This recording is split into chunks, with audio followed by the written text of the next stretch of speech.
Qual é a maneira mais simples de identificar quem é um Ogã?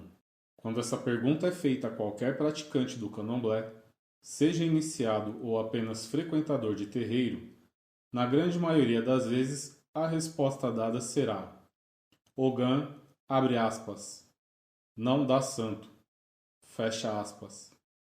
É claro que essa simples explicação não está errada, só que não podemos definir o Ogã somente com tal argumento.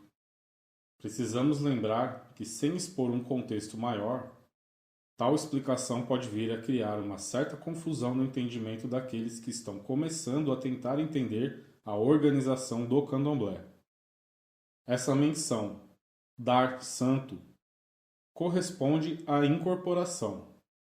É bem provável que esse termo seja de conhecimento dos ouvintes, justamente por ser muito utilizado pela maioria dos leigos que acreditam conhecer alguns detalhes das religiões de matrizes africanas.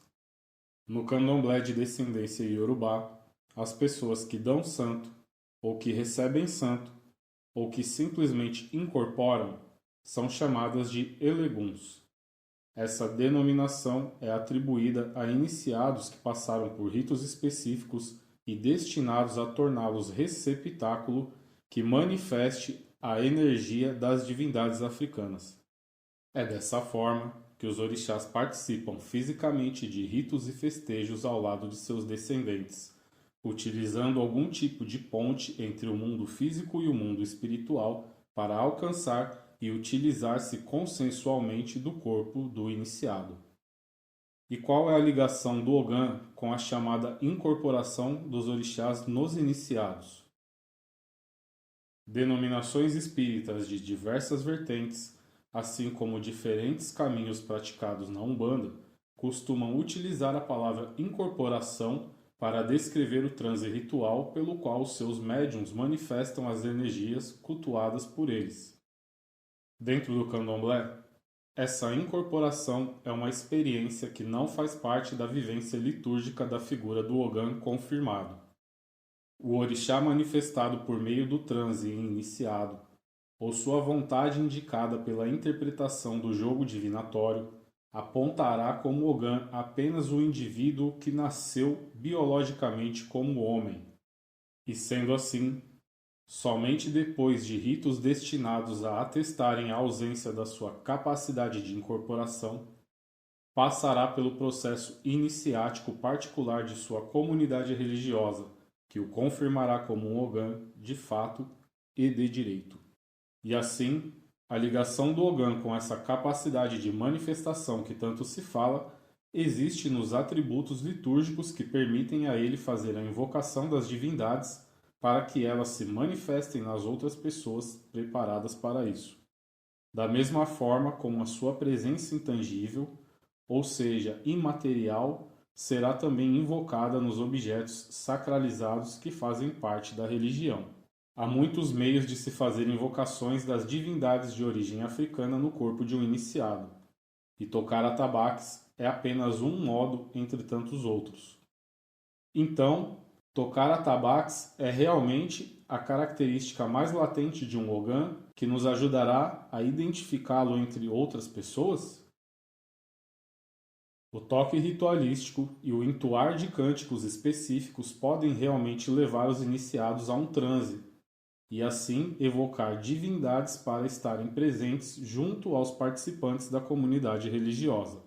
Se nos apartarmos por alguns instantes da religiosidade e observarmos a situação com olhares científicos, ao pesquisarmos fontes de estudos sobre estados alterados de consciência, em algum momento vamos nos deparar com pesquisas que falem a respeito de frequências eletromagnéticas do cérebro.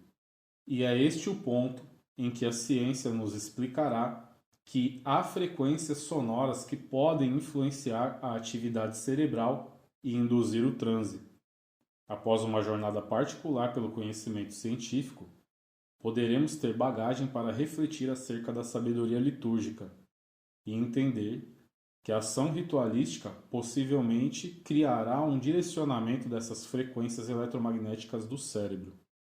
Por um olhar mais lógico, quiçá possamos pensar nos atos rituais específicos de iniciação como uma sintonização de frequências, que, entre aspas, ajuste o canal espiritual do indivíduo para que ele vivencie o transe com as divindades sem interferências. De maneira análoga, podemos aceitar que tal ajuste possa vir a proporcionar uma comunicação mais direta do Ogã com o mundo espiritual, permitindo que as informações rituais se transmitam sem que haja qualquer interferência imperceptível ao leigo, já que ele mesmo não passará de forma alguma pelo transe e em muitos momentos não terá como saber se suas mensagens litúrgicas chegaram onde deveriam e da forma como deveriam, torna-se necessário haver uma garantia para o êxito de suas funções. Nesta seara, podemos mencionar aqui que tocar atabaques e entoar cânticos para os orixás com a finalidade de evocá-los não são ações de exclusividade do Ogã, porém, somente ao Ogã.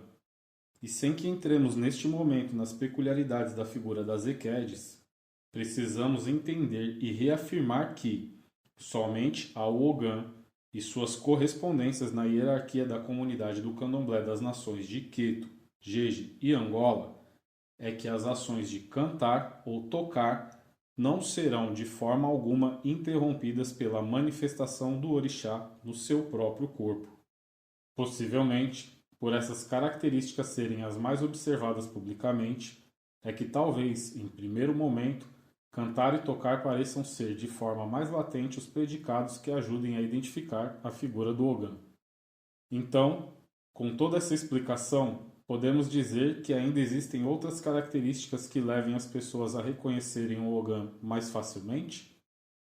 Depois desse nosso início de conversa, não há como eu não lembrar de alguns momentos agradáveis em que eu tive a honra de ouvir Mãe Cidália. E abro um pequeno parênteses para explicar que hoje ela vive no mundo espiritual, ou seja, in memoriam, mas a sua passagem aqui pelo nosso mundo físico tem enorme importância e mantém a sua imagem e ensinamentos vivos a muita gente. Ela é reconhecida como uma das pessoas mais sábias do candomblé contemporâneo, com quem eu tive a oportunidade de me sentar para aprender alguma coisa, da mesma maneira que outras pessoas do candomblé também tiveram essa oportunidade. Ela foi um ícone do candomblé e merece que o ouvinte procure pelo seu nome na internet para saber um pouco mais sobre Ebome Cidália de Iroko. Enfim, eu acho que em quase todas as vezes nas quais ela pôde me ensinar alguma coisa, eu ouvi. Candomblé é feito de detalhes. Essa é uma religião em que o saber dos nossos anciões possui extrema relevância e é por meio desse saber que muitas vezes encontramos correlações que nos fazem entender muitas das coisas. Se observarmos fotografias tiradas nas festas de candomblé do século passado, em registros realizados anteriores à década de 60, dificilmente veremos um Ogã que não esteja muito bem vestido e alinhado para o costume da época, mesmo que de forma muito simples. Logo, qualquer pessoa que viveu o candomblé tradicional dessa época, dos anos 60 em diante, facilmente associará o homem vestido de terno e bem alinhado à figura do Ogã por conta das influências dos grandes Ogãs do passado. E ainda existem pessoas vivas hoje que vivenciaram o candomblé um pouco mais antigo e podem ser consultados corroborando esse fato narrado. Tal associação é feita porque, antigamente, como nas fotos mencionadas, de forma marcante, os Ogãs não somente se vestiam elegantemente para a realidade social de sua época, como também se portavam de maneira diferenciada, enquadrados na postura de guardião das comunidades de candomblé. Para qualquer iniciado, identificar um Ogã em uma situação fora do barracão de um terreiro será uma tarefa mais fácil se ele observar a postura e o comportamento das pessoas no geral. Isso não quer dizer que um Ogã seja melhor ou pior do que qualquer outra pessoa, ou mais educado ou polido, mas, tradicionalmente, por ser uma pessoa de frente, que lida com o público e está incumbido de proteger o espaço religioso, manter a ordem, fiscalizar os deveres e garantir os direitos dos participantes da comunidade, é natural que haja uma maior rigidez e disciplina na sua maneira de se portar. E assim, querido ouvinte, espero que com todas as ideias que eu vim trazer para congregar com você, tenha ficado um pouco mais claro que é natural e não é errado fazer uma correlação do homem que toca atabaques e canta candomblé com a figura do Ogã, mas que há outras características a serem observadas no dia a dia, pois o cerimonial público é apenas uma parte e bem breve dentro do calendário anual litúrgico de uma casa de candomblé. E o Ogã é Ogã o ano inteiro. Ele precisa estar em consonância com a responsabilidade das suas ações e deveres durante toda a sua jornada de vida. Portanto, já em nossa próxima conversa, vamos nos aprofundar um pouco mais em alguns detalhes sobre valores pessoais que influenciam diretamente nessa postura e comportamento mencionados. Este segundo episódio foi elaborado, produzido, gravado e dirigido por mim, com a intenção de desmistificar alguns conceitos e criar uma reflexão coletiva sobre as nossas convicções particulares, criadas a partir do aprendizado que cada um teve. Eu agradeço a você por me ouvir até agora e te convido para seguir o podcast. Recomendo que ative o sininho, porque assim a notificação de que um novo episódio estará no ar será recebida prontamente. Não se esqueça de que a sua participação é muito importante para o sucesso de toda essa empreitada. Você também pode me encontrar lá no Instagram, @jackialó, onde eu farei postagens sobre cada episódio e você poderá usar os comentários para deixar as suas contribuições sobre os assuntos abordados. Se você acessar o Linktree lá na bio, vai encontrar as minhas outras redes sociais. E ainda na bio, você também pode acessar o meu WhatsApp e falar diretamente comigo, me trazendo sugestões e dando a sua opinião sobre qualquer assunto.